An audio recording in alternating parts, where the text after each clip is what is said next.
Hello everyone, knowledge hub में आपका फिर से स्वागत है। इस वीडियो के अंदर हम आपके लिए लेके आए हैं बिजनेस लॉ। बिजनेस लॉ के अंदर हम पढ़ेंगे कंटिंजेंट कॉन्ट्रैक्ट मीन्स संयोगिक अनुबंध होता क्या है, इसके बारे में आज हम पढ़ेंगे। तो शुरू करते हैं। फर्स्ट इसका आता है meaning and definition. According to section 31 क्या कहता है? A contingent contract is a contract to do or not to do something if some event collateral to such contract does or does not happen। कि जो आपका contingent contract होता है उसके अंतर्गत किसी भी काम को करने या ना करने का क्या किया जाता है? कॉन्ट्रैक्ट किया जाता है। और वो जो कॉन्ट्रैक्ट होता है मीन्स वो काम का करना या ना करना वो किस पे बेस्ड होता है? इवेंट पे बेस्ड होगा कि इवेंट होगा या नहीं होगा।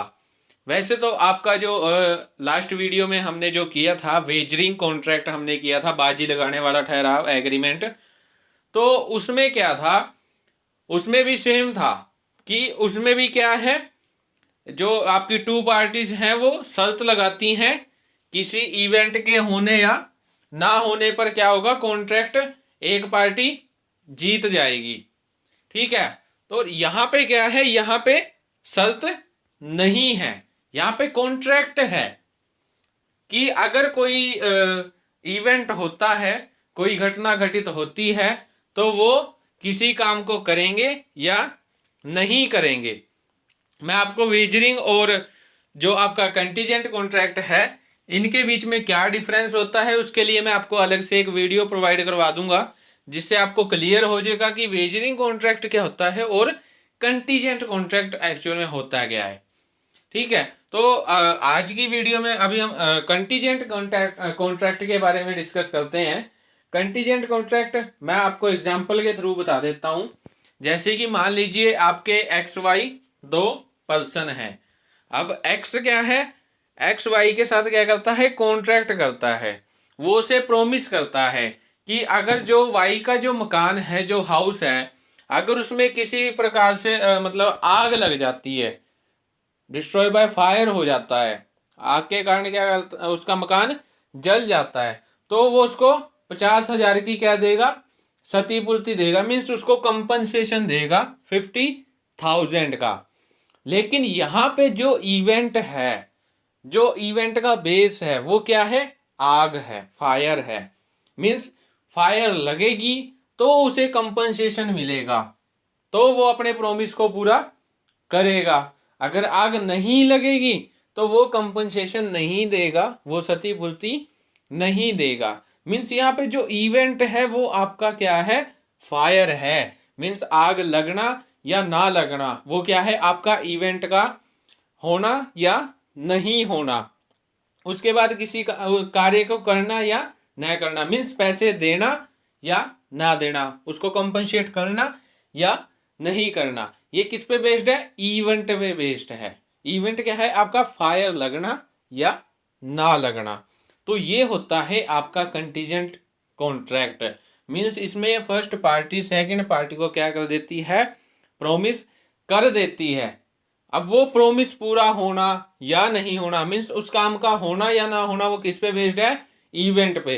अगर इवेंट होता है तो काम भी पूरा होगा, इवेंट नहीं होता है तो वो काम भी नहीं होगा। अभी जैसे हमने एग्जांपल लिया ना, आग लगेगी तो कंपनसेशन मिलेगा, आग नहीं लगेगी तो कंपनसेशन नहीं मिलेगा। एक और एग्जांपल हम आपका ले लेते हैं। जैसे ए बी दो पर्सन हैं। अब जो ए है वो बी को क्या कहता है कि अगर तुम मेरे किसी काम के लिए कहीं बाहर जाओगे तो मैं आपको उसके लिए पैसे दूंगा। पैसे किसके हिसाब से मिलेंगे? जहां वो जाएगा उसके काम के लिए, उसके अकॉर्डिंग उसको पैसे मिलेंगे। अब यहाँ पे जो बी है उस पर डिपेंड करता है, अगर वो जाएगा तो उसे पैसे मिलेंगे, अगर वो नहीं जाएगा तो उसे पैसे नहीं मिलेंगे। तो ऐसा जो कॉन्ट्रैक्ट होता है वो आपका कौन सा कॉन्ट्रैक्ट होता है? कंटीजेंट कॉन्ट्रैक्ट होता है, संयोगिक अनुबंध हम जिसे बोल देते हैं। उसके बाद आता है इसके एसेंशियल्स ऑफ कंटीजेंट कॉन्ट्रैक्ट, कि जो आपका कंटीजेंट कॉन्ट्रैक्ट होता है, संयोगिक जो अनुबंध होता है, उसके क्या क्या आवश्यक लक्षण होते हैं, मीन्स क्या क्या उसमें एसेंशियल्स का होना जरूरी है। फर्स्ट है परफॉर्मेंस डिपेंड्स ऑन कंटीजेंसी, निष्पादन संयोग पर निर्भर। अब ये क्या कहता है कि जो परफॉर्मेंस है, मीन्स जो निष्पादन है, वो किस पे डिपेंड है, आपकी कंटीजेंसी पे डिपेंड है। मीन्स संयोग होगा तो निष्पादन होगा।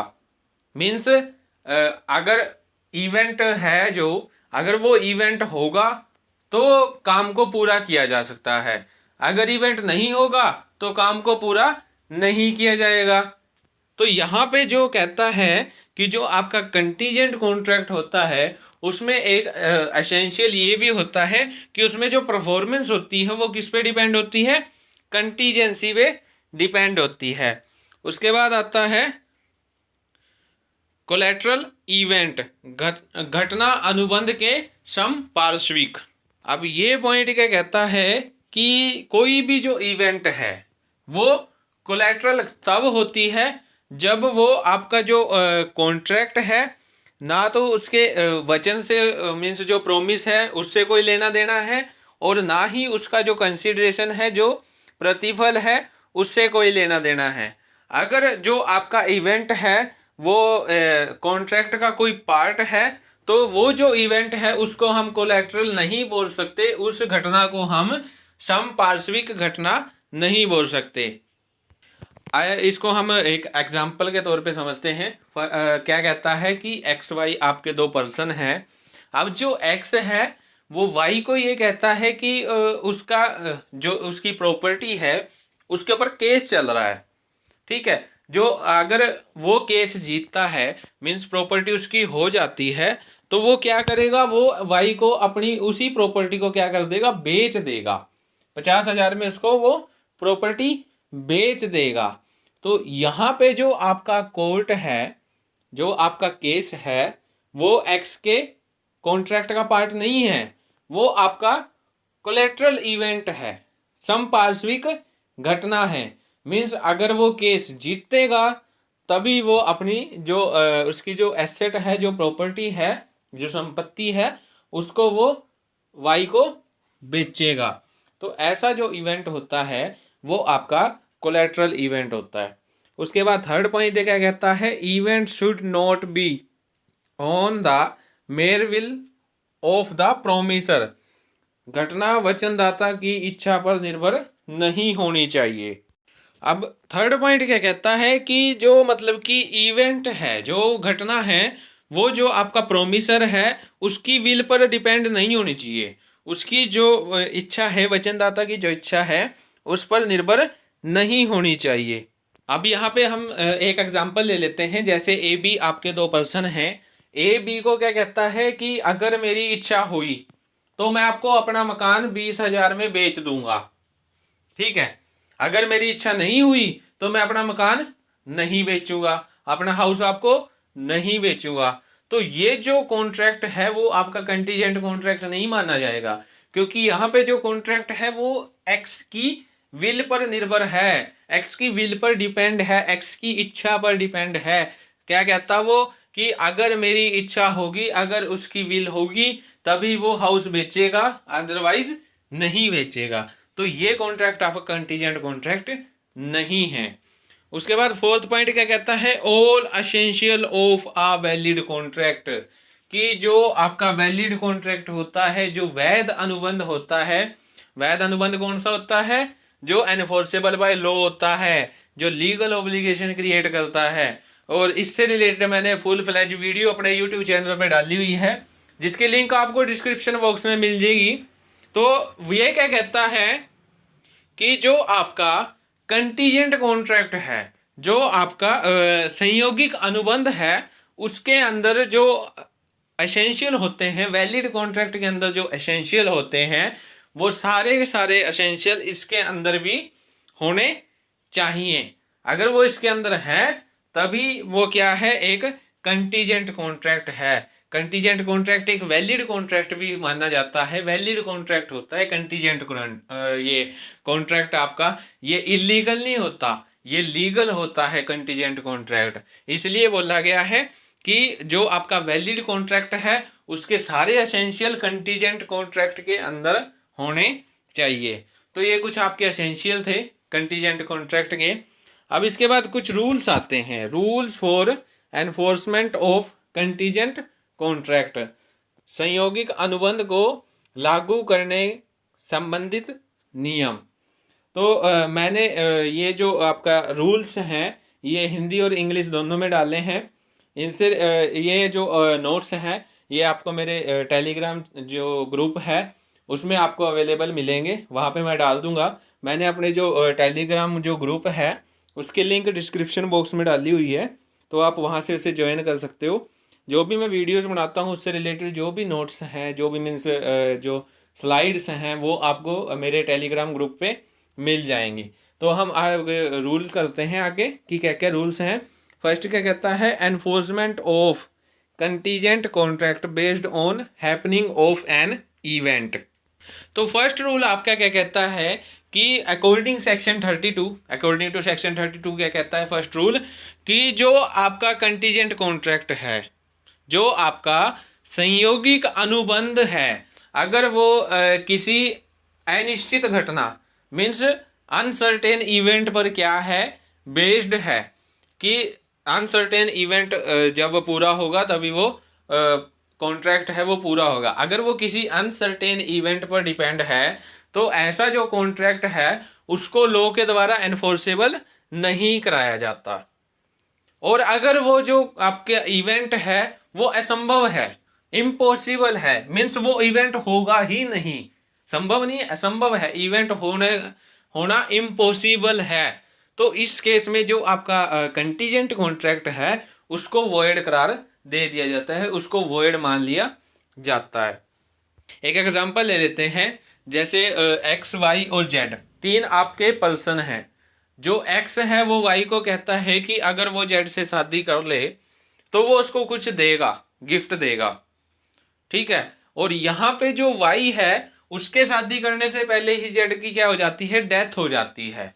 अब जो इवेंट है वो क्या था, अनसर्टेन था, अनिश्चित था, तो वो जो अनसर्टेन इवेंट है वो पूरा नहीं हो सकता। अब वो तो इम्पॉसिबल है क्योंकि जिसके साथ शादी करनी थी वो तो मर चुका है, जेड तो मर चुका है, ठीक है। तो यहाँ पे क्या कहता है कि जो आपने कॉन्ट्रैक्ट किया था, जो एक्स ने वाई के साथ कॉन्ट्रैक्ट किया था कि जेड से शादी करने पर ही गिफ्ट मिलेगा, लेकिन जेड की डेथ हो जाती है, तो इस केस में कॉन्ट्रैक्ट पूरा नहीं हो सकता, जिस कारण जो आपका कॉन्ट्रैक्ट है वो क्या माना जाएगा, वॉइड माना जाएगा।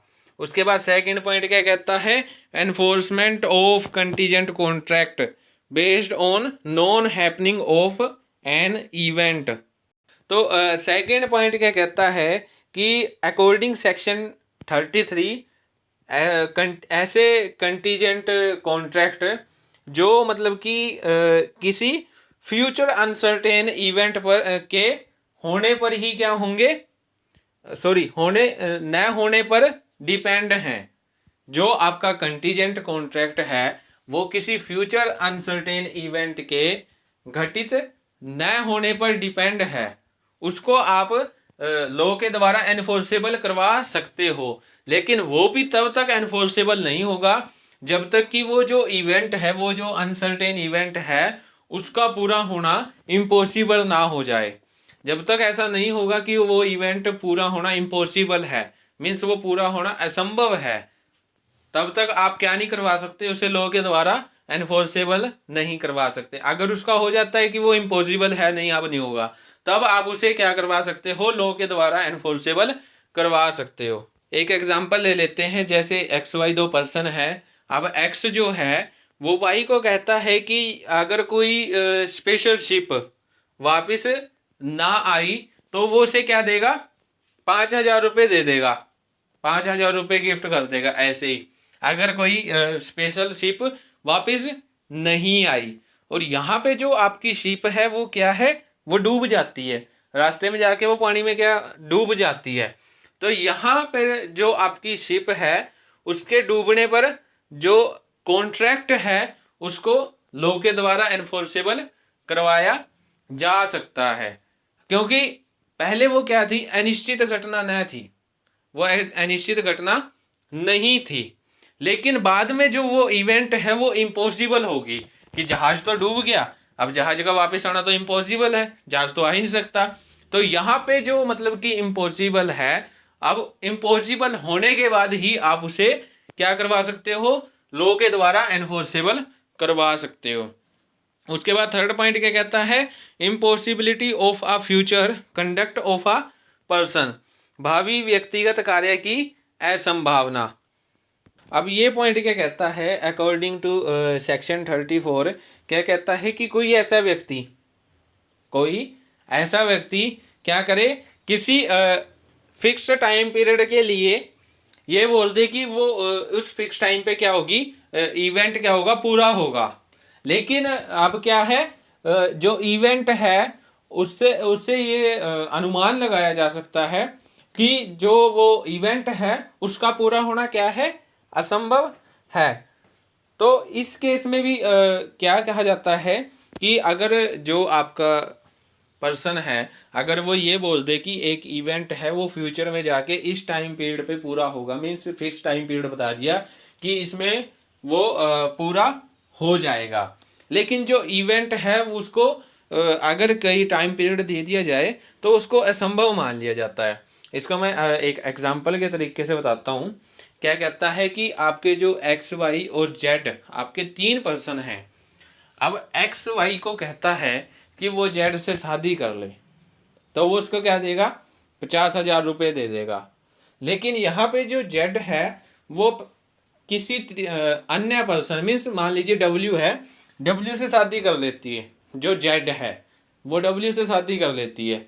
अब यहाँ पे जो एक्स और वाई के बीच में कॉन्ट्रैक्ट हुआ था वो एक फिक्स टाइम पीरियड के लिए हुआ था कि इस दिन आपकी शादी होगी और ये इवेंट पूरा हो जाएगा। लेकिन उस टाइम से पहले ही जो जेड है उसने डब्ल्यू से शादी कर ली, तो अब जो इवेंट है उसका तो पूरा होना असंभव है। तो यहाँ पे क्या कहता है कि यहाँ पे जो वाई है उसके पास 2 ऑप्शन मिलते हैं, या तो वो कॉन्ट्रैक्ट को ड्रॉप कर दे, कॉन्ट्रैक्ट को छोड़ दे। लेकिन कॉन्ट्रैक्ट को पूरा किया जा सकता है। कैसे पूरा किया जा सकता है कि अगर जो डब्ल्यू है उसकी डेथ हो जाए तब जो वाई है वो जेड से शादी कर सकता है, तब वो कॉन्ट्रैक्ट पूरा हो सकता है, तो उसको 50,000 मिल सकते हैं। तो यहाँ पे जो इवेंट है वो किस पे, फ्यूचर पे डिपेंड है। अगर वो ऐसा करे, मीन्स अगर ऐसा हो जाए, अब जेड ने डब्ल्यू से शादी की थी, अगर डब्ल्यू की मृत्यु होगी तो वाई उससे शादी कर पाएगा। तो यहाँ पे जो आपका कॉन्ट्रैक्ट है, जो कंटीजेंट कॉन्ट्रैक्ट है, वो मेन इवेंट पे बेस्ड है, जो इवेंट आपकी फ्यूचर में होगी फिक्स टाइम पीरियड के लिए।